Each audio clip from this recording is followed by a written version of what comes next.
I mean, you guys are both like professionals in the industry, right? So when it becomes a 9 to 5, when it turns from a hobby to a 9 to 5, does it feel like a chore a lot of the time then, or? Oh yeah.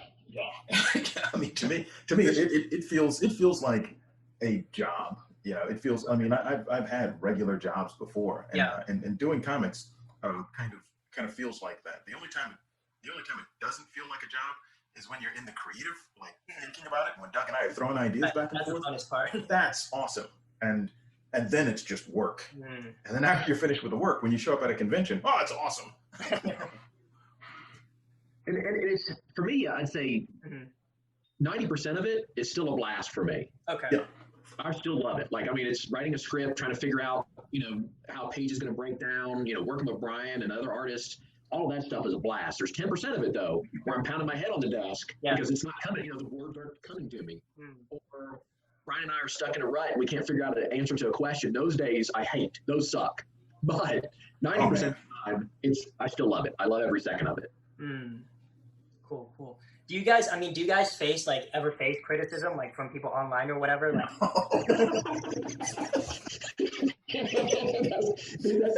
that's like daily. That's like nonstop. How do you handle that? Oh man, it's kind of it's kind of tricky because what I have a tendency to do is just stay in my own space and stay in my own head and just try to get what I'm doing done, and that's it. I mean, I will sometimes go, man, really? Is that what you're gonna say? Yeah. But then I just get back to what it is that I have to do. One of the things that I try to do is I try to get the emotion out of it, and find if there's some construction there. Yeah, and that's the toughest thing. And I think one of the things that Doug and I have in common is we try to always be students. And just put yourself in that student position. And if somebody says you suck, then you can sit back and go, well, that's not instructive. Yeah.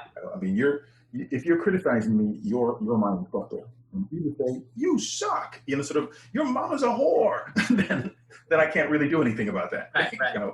But if you say, hey, you just do like so many close-ups, and I find that confusing, then I can sit back and go, am I doing that? Is that an actual problem that I have? And then it opens you up to change. One of the reasons why I do conventions is not specifically to get compliments, but to see what people are reacting to, and if they're reacting to it in the way that I want them to react to it. So criticism is an important part of that.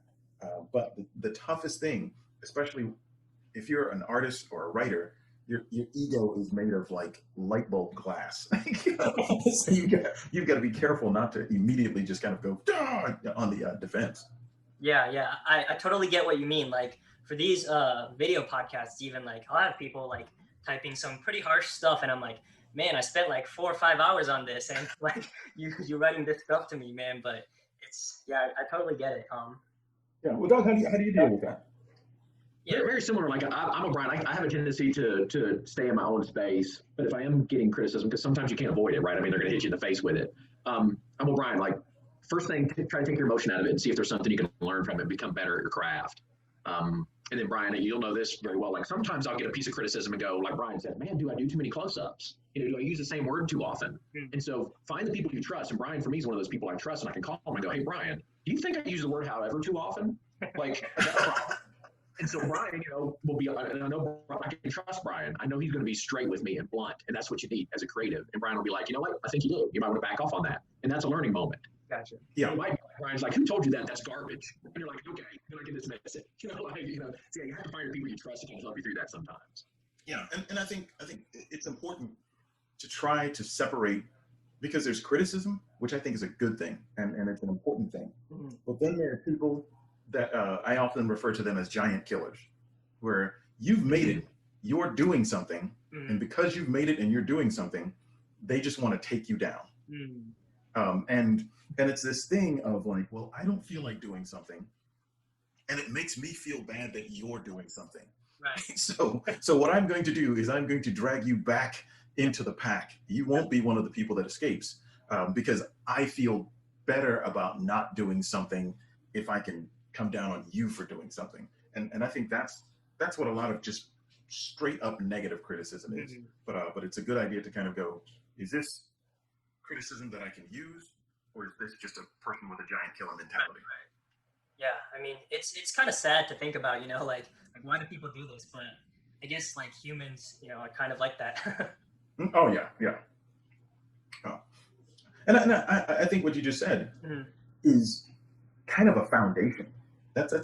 And Doug and I go back and forth about this a lot. Is everyone experiences stuff, and we experience these inadequacies. We experience these like jealousy. We have all these different experiences, and we just have to deal with it. But I think creative people, we have a tendency of processing it in a different way. You know, we're not only able to record, but we're able to take that information and do playback with it. And I think our like experience of a problem or seeking a solution is what we create. And it's just like that's the struggle. You know, if you have a sense of righteousness or a sense of right and wrong, that comes through in your creative work. And that's what Doug and I are trying to do. Is we'll see something that kind of bothers us, or we'll see something that excites us.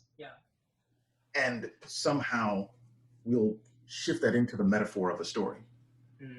So it's almost like a story that kind of has to be told. Yeah. And I think the cool thing about it is that's what people who aren't creative come to us for, because we're going to process the stuff. We're going to take all this noise and we're just going to reorganize this noise and give them something that they can understand. That's our value, I think, in society, is that we can kind of go, well, let me explain this to you.